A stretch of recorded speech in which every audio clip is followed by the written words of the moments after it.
is how I'm going to do it. This is how I'm going to play. I'm going to play some Rachmoninov and then talk about it. And then I'm going to play some excerpts from the Goltermann Opus 117 that I recently posted about and talk about them, and the Saint-Saens, the Swan transpose down. Thanks for joining. Thanks for joining me.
I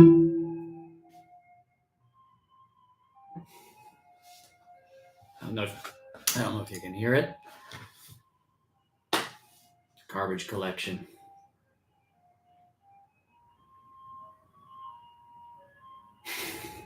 If I'm talking, you probably can't hear it for playing, but that was Rachmaninov's Danse Orientale. It's got to be one of my favorite, least known pieces. Just beautiful, beautiful piece of work for cello and piano.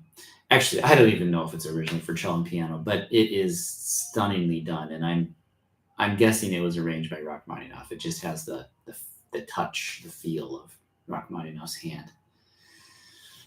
I heard this a long time ago when I was still in my undergrad from Selma album, and yeah, I was really blown away by it, and I've always wanted to play it. It is one of those pieces that should be played a little bit more, I think. Who knows? Maybe nowadays it is being played more. But the opening is just really stunning. I love how great composers give you something really special, usually only once. It makes you want to have it again, but they don't give you that pleasure. And I think it just helps us keep coming back to it. After these 5 or so years of playing lots and lots of forgotten cello music, very fine compositions. They're beautiful, they're charming in their own right. They have some quirks to them. And some are just kind of, you can tell that they're struggling to write a good melody or something original. But the thing that strikes me the most about playing a composer that is obviously a great composer, I mean, even the least of the works of Rachmaninoff, I would venture to guess, his youngest works are of higher inspirational quality than a lot of these lesser composers that were composing, for their own concertizing, their own tours, their own studio. And I'll be honest, a lot of these works are student works. They're looking for things for their own students to perform that probably address some issues or want to fill some void that they feel is missing from the repertoire in that level. But one thing that really strikes me when you're playing a piece that is obviously meant for a concertizing virtuoso, from the forgotten cello music portion versus the great musician, great composers portion, is the great composers find something that is absolutely, what's the word? I forgot the word now. It goes up and beyond the normal realm of what we'd expect. It's almost sublime in a way. It's just really special, kind of like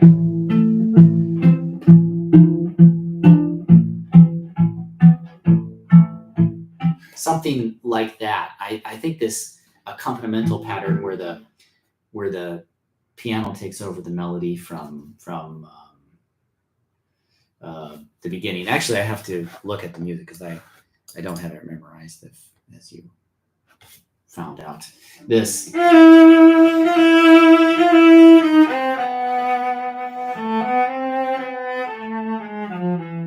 then that's, the cello gives it the first time and then takes over the piano's left hand.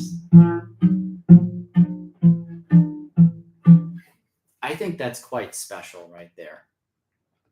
But he doesn't just do it once. He tops himself with this accompanimental thing right here. I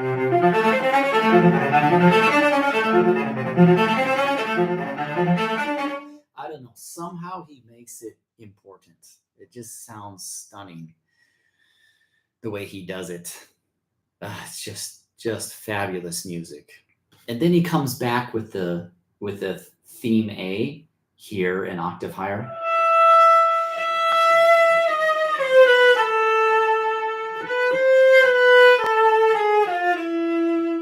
You know, just a whisper almost.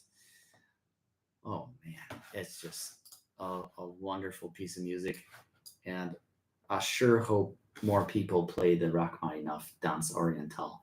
And somebody, um, wow, well, thank you for your compliment. I really appreciate that. It's very nice of you to say. Really, very nice. Um, I just love sharing music. Really, I just really like playing. Yeah.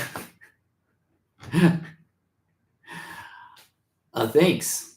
Thanks. I appreciate that. I really do. I mean, um, I just love this music. I don't know if you heard what this piece I just played was, a Danse Orientale, but Rachmaninoff. You should look it up. Really, really stunning piece of music. I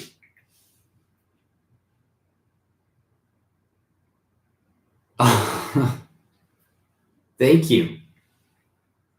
Thank you. I appreciate that. Yeah, and on strings that are like, I don't know, probably 2 millimeters too high for my liking. It feels like I'm pressing down. Feels like I'm doing finger presses just to be able to play. Yeah. Um, yeah, surely that I would just be stunned to hear other people play this too. It'd be really fun. Um, yeah. Yeah, I don't know why they're so high. The bridge was actually carved recently and it's a little bit high. But I was just gonna continue on to Goltermann. For the last couple of years I've been on this drive. I don't know, I feel some sort of drive to share, look up and share music that's been neglected or forgotten. Well, thank you. I mean, Rachmaninoff is at the pinnacle of composition. So next is Goltermann. I mean, I really like Goltermann too, but you know, he's certainly not the inspired great composer. You can tell that. I like looking up music that not very many people play. So this is from his Opus 117. And I'm just going to play excerpts, but I'll announce which movement I'm playing it from. Now I'm going to start playing the 3 lyrical pieces. This is the first one, Sehnsucht, or longing. And it starts like this.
That's just an excerpt from Longing, number 1.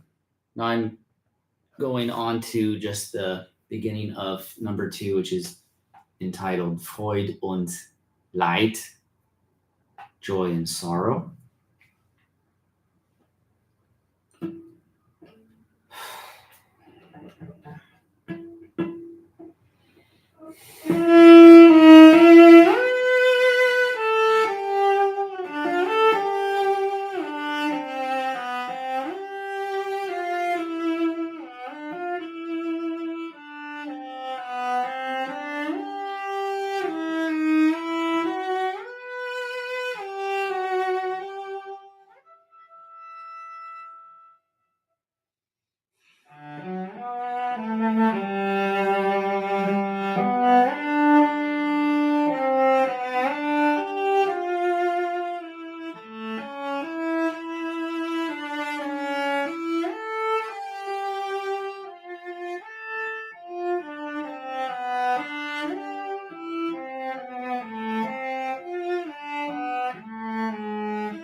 I played these live just a little bit ago, so I'm going to go on and do Abendlied.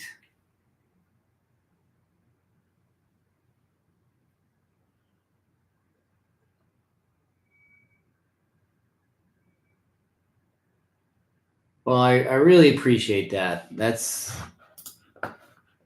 genuinely a very, very complimentary thing to say.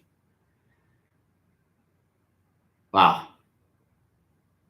That really, that's very nice. Thank you. I appreciate that very much. I'm going to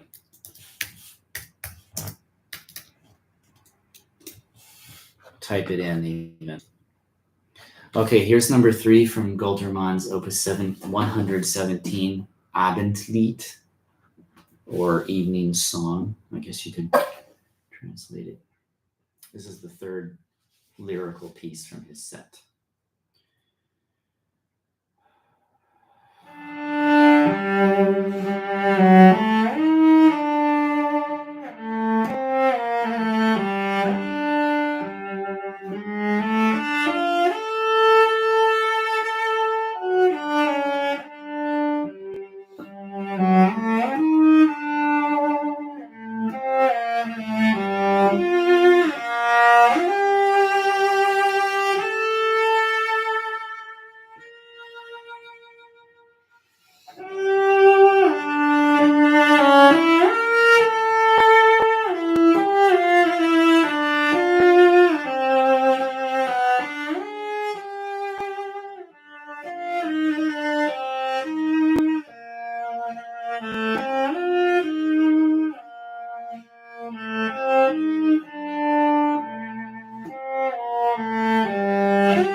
going to stop right there because the Abendlied. Oh, actually, no. I'm going to play the ending. I'm going to skip to the ending.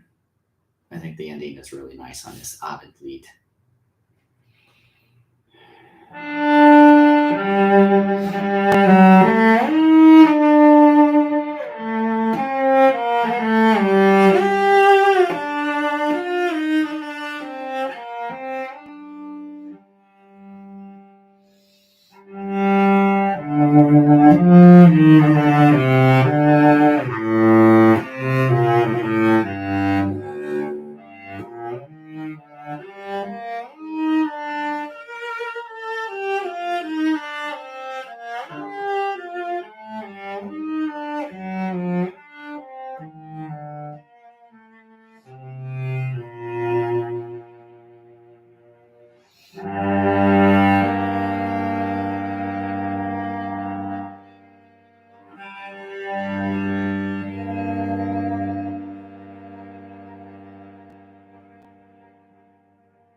Oh, it feels like my strings have risen a millimeter just in the last day.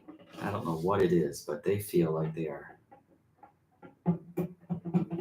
really high. I know I'm making excuses, but yeah, what a name exactly. I don't know. That's what I'm translating it as. I actually didn't look it up. Abendlied. Abend is evening and Lied is song. So I'm just giving it a real transliteration, I guess you could say. Nice. Means exactly that. Yeah.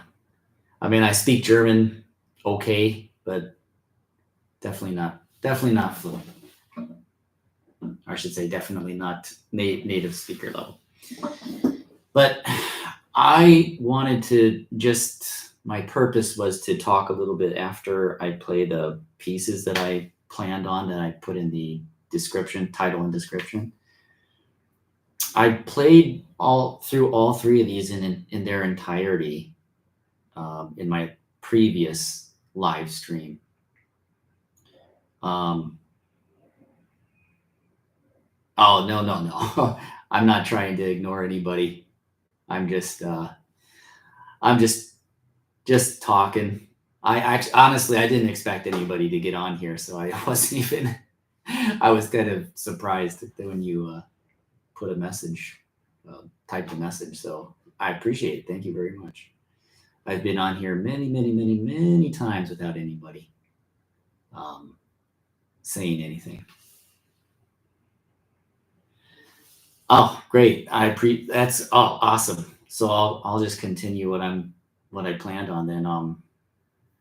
These three lyrical pieces by Goltermann are somehow, I don't know, they're interesting to me. I don't know, I can't really quite put my finger on it, but a lot of this, what I'm calling forgotten cello music, at least in my the project that I've done over the last 3 years of uploading a lot of music that's been neglected. I can't really, like I said, I can't put my finger on it. I've always felt a little bit drawn to these little pieces somehow, and yeah, maybe it's emotional. Goltermann. Oh, you're welcome, and thanks for the hearts. Appreciate it. These three lyrical pieces are actually, I forgot to count, but I've done on this channel. I have uploaded a set of 5 nocturnes for intermediate cellists, just like these 3 lyrical pieces are. I've done a grand duo for kind of advanced cello. It's not like crazy virtuosic, but it's really fun to play. I've done 3 sets of tone pictures, or I guess tone builder. What else have I done? A sonatina in G major. I think it's Opus 60. And And I had planned to do a whole bunch of other things, including I love his 2 set of suites for cello and piano.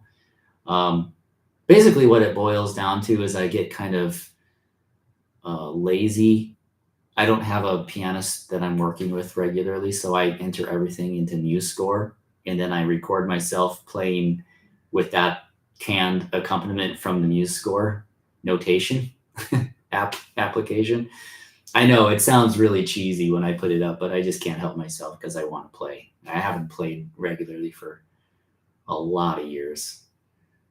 Yeah, it is tons of work, tons and tons of work to make it sound just right. I mean, to get the rallentandos and the accelerandos, all of the rubato, it's just really insane to be able to time it just right.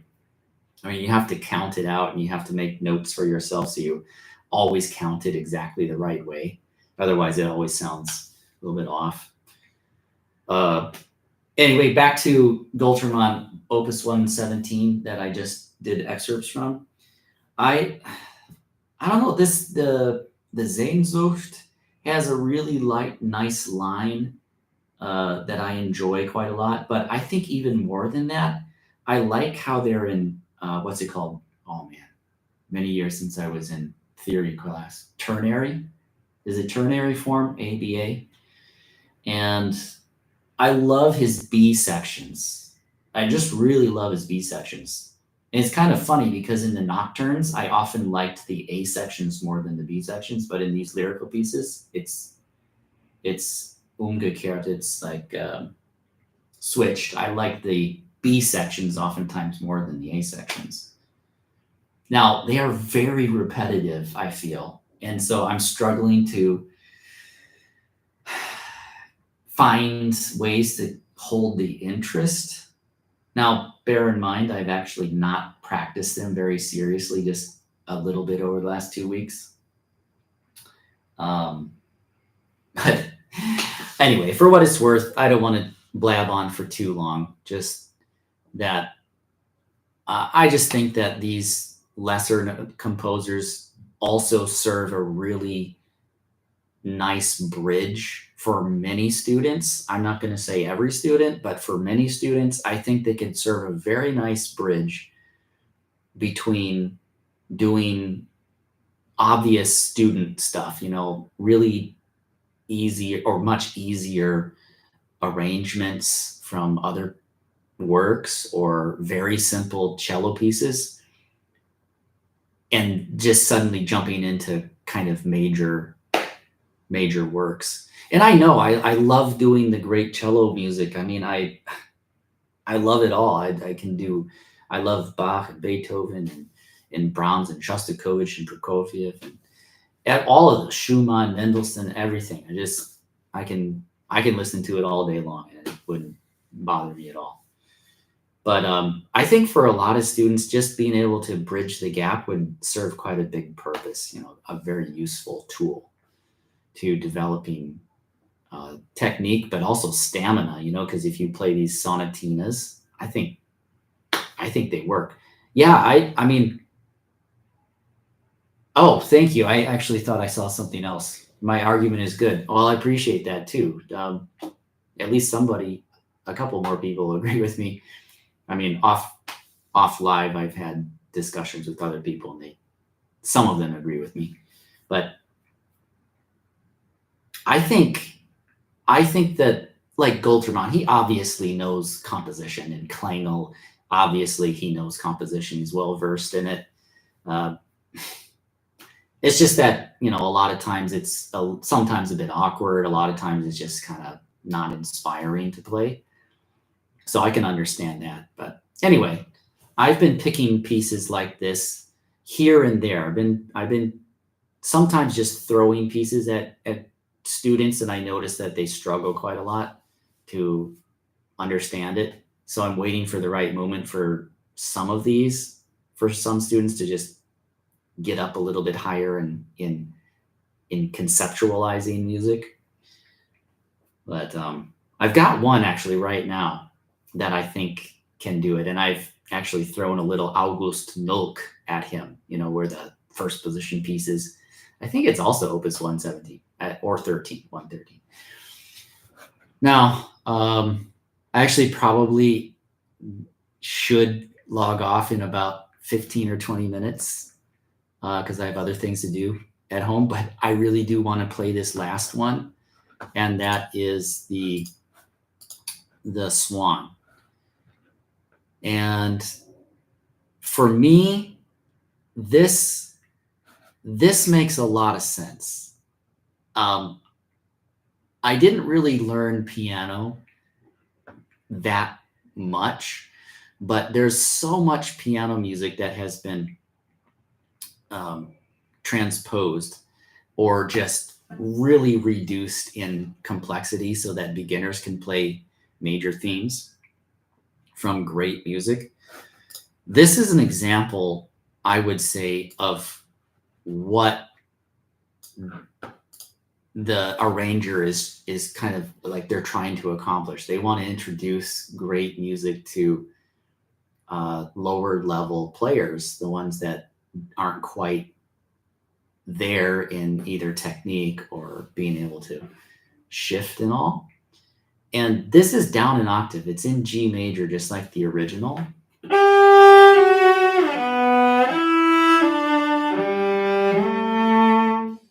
This is down an octave.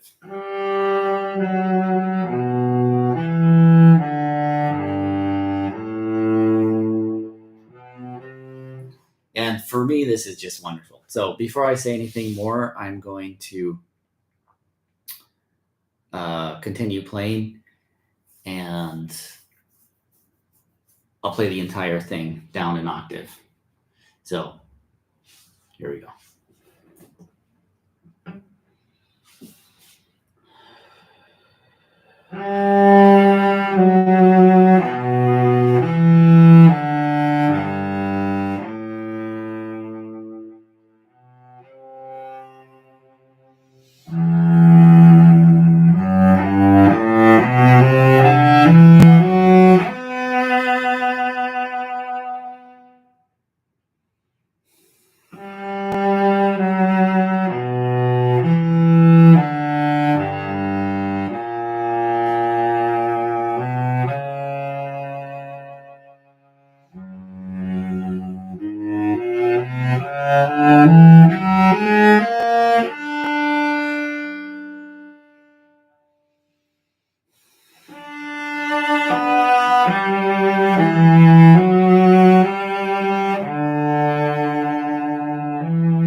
All right. Well, that's me trying to.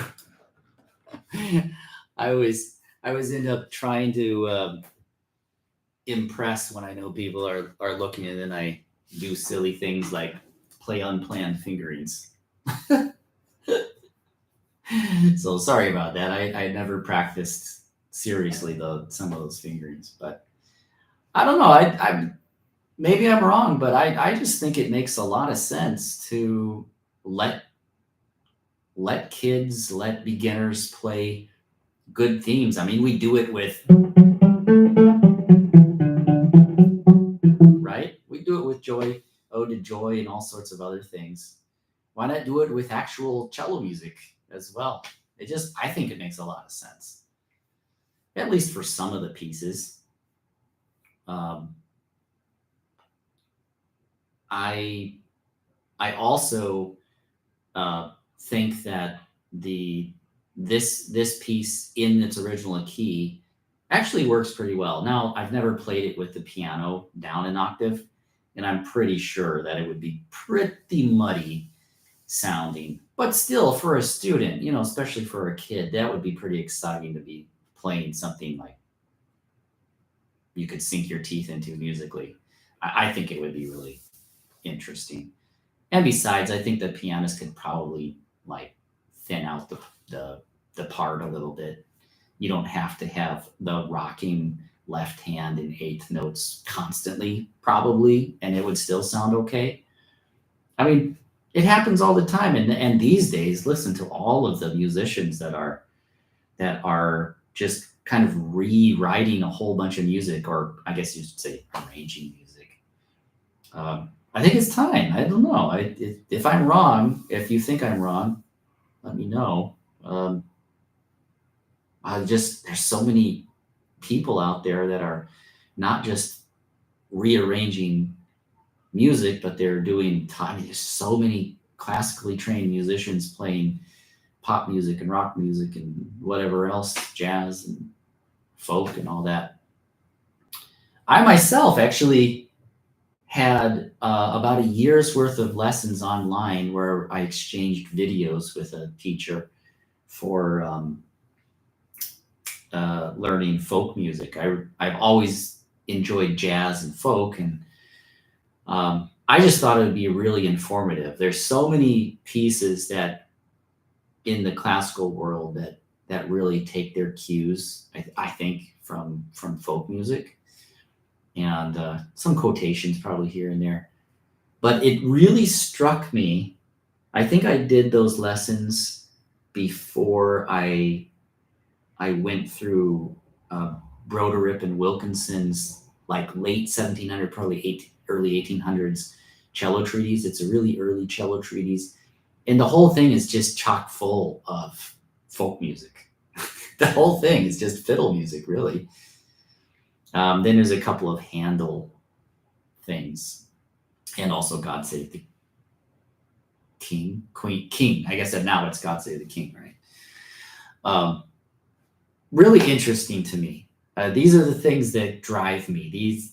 This is the nerdy kind of stuff that has always driven me, and that's always been kind of made fun of for because it's pretty nerdy. I mean, there's not a lot of interest for this, quite obviously. I can barely get like a couple subscribers every couple weeks. It's an amazing, yeah, no kidding. No kidding. Yep. Yeah, that's so true. Yeah, you know what? Something else that's interesting. I was watching a really big YouTuber. I think they have like 12 million or 20 million subscribers. I don't remember right now. But this YouTuber recently has been playing classical music in the background. I mean, it's kind of light classical, like waltzes mostly, or marches, like Strauss. Two set. Oh, I've watched them. Yeah, they do a lot of lighter music, but no, I think they're staying fairly true. I mean, they like to present the great stuff as well. But yeah, I think it was ZHC that I was watching. I kind of was searching one day for just something totally different from what I usually watch, and this art thing. I think I was searching specifically for some, or at least randomly for arty things. And that popped up, and it's pretty interesting the way he does things.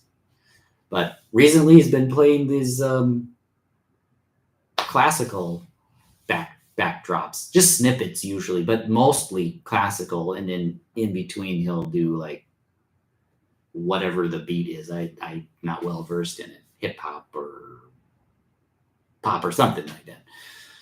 Very interesting. But then I watch people like Colin Furze from England, and it's just straight up rock and roll or ska, or it has nothing to do with classical, and he gets just millions of views. But anyway, this is my love. Man, I really want to stay. This is my first time that anybody is actually really engaged with me throughout the entire video. It shows that I really love classical. Yeah, I appreciate that. I do. Like, ever since I was young, I was kind of like the weirdo that listened to classical in my car by myself when I was in high school, when everybody else was listening to everything else. I mean, I also liked listening to other alternative stuff once in a while. But why is it so bad? Why is it so bad? You mean that I should go? Oh, were you a listener of classical too when you were younger? Or if you're younger still? Yeah, it was always funny. I wish. I don't know. Maybe it's just not my time yet. Maybe I'm not ready for it either. Who knows? Oh, nice. Yeah, I'm a bit older, just a bit older, but I mean, even when I was 16, 17, I'd be cranking the cello concertos in my car. You're like, yeah, get in my car. Let's rock out to Dvorak cello concerto. Da, da, da, da. Oh, no way. So what, you play rock music? How did you even come across this? Why did you stay with me for so long, like the entire broadcast so far? I mean, not that you can't I like rock and roll once in a while too, but nice. Nice. Yeah, actually I wanted to learn how to play guitar in high school and I just never did.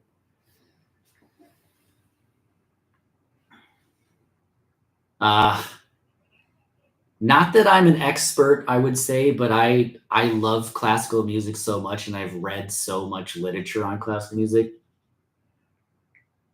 that I know. I live in an earthquake prone area, and my shelf was shaking. So anyway,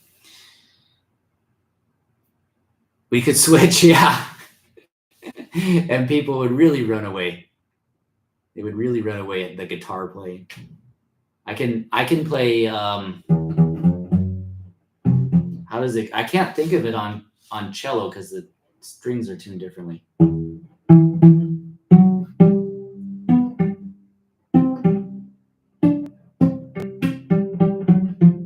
How does that go? Smells like Teen Spirit. I can't do it on. Yeah, it's tuned in fifths, and I actually learned how to play the Smells Like Teen Spirit on guitar when I was in high school. I don't know. I haven't played it even on guitar for 15 or 20 years probably. But let's see, what else did I learn on guitar? I think I kind of learned how to play Machine Head. Oh my goodness, Gavin Rossdale was the lead singer. And I also learned how to play. Oh my goodness. Smashing Pumpkins something. 1969 maybe? I don't remember. It's been so long. Stop flexing. Oh, you're like you're just one person and my ego is already starting to like go up. I can't believe this. This is too much. I think I gotta log out because I'm actually starting to feel like I know something. Oh my goodness. No, I mean, I just love learning little things here and there, and I love classical music. Um, my dad always says I know so much. Like, how do you know that?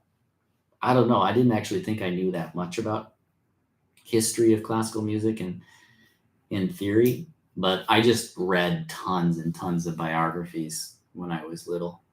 Yeah, I mean, when I was little, when I was in high school, college.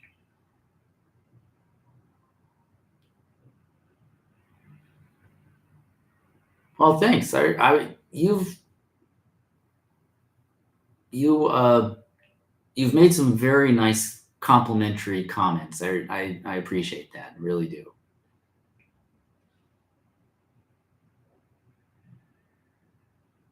Oh, thank you. Thank you. Yeah, I just came on here, not expecting any, or at least very few views, and like normal, nobody to actually say anything. So you really caught me off guard. I was gonna do my own thing and then log off and edit the video, kind of like take off the beginnings and ends. But I don't really have anything else prepared, and I don't play a lot. Um,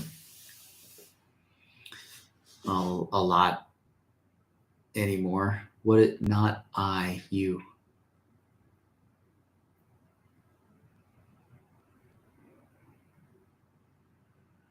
Oh, I don't know, but it doesn't matter. It doesn't matter really to me. Either way, at least I think. Is it? Do you mean like you can't take it or what? I can't take it. Well, I mean, I'm sorry for the mistakes. I made a bunch of mistakes in the playing.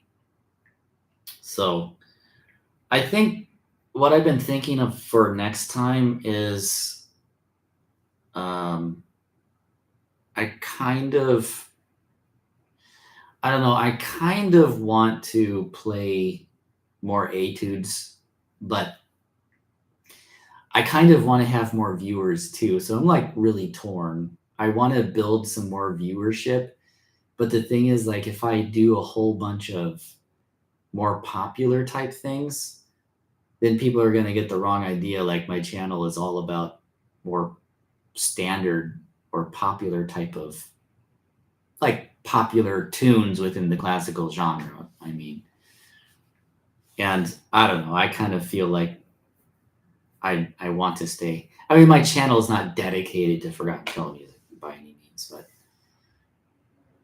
I I'll be honest. I'm also a little bit scared to play the standard works because I have a really thin skin. Let's put it that way. My skin's not really that thick for nasty comments. I'm like scared, but scared bitless about getting nasty comments about, oh, I can't believe he played that way, or that interpretation is such garbage. Ah, yeah, yeah, I think so. I think so. Well, anyway, I think I had really better go. I could do this for the next 2 hours. I'd have a lot of fun, but I actually have I've got to get some other things done. Unfortunately, life is calling. Life is calling. LIFE. So, um, thanks, Kenny. I really appreciate it. You made my day. You really made my day. It's just really nice to have the conversation. Um, Genuinely from the bottom of my heart. Thanks for commenting. It made my day. Awesome. So I'm glad that I could brighten your day a little bit too. really appreciate that I could do that for somebody. Awesome. All right, I got to get going.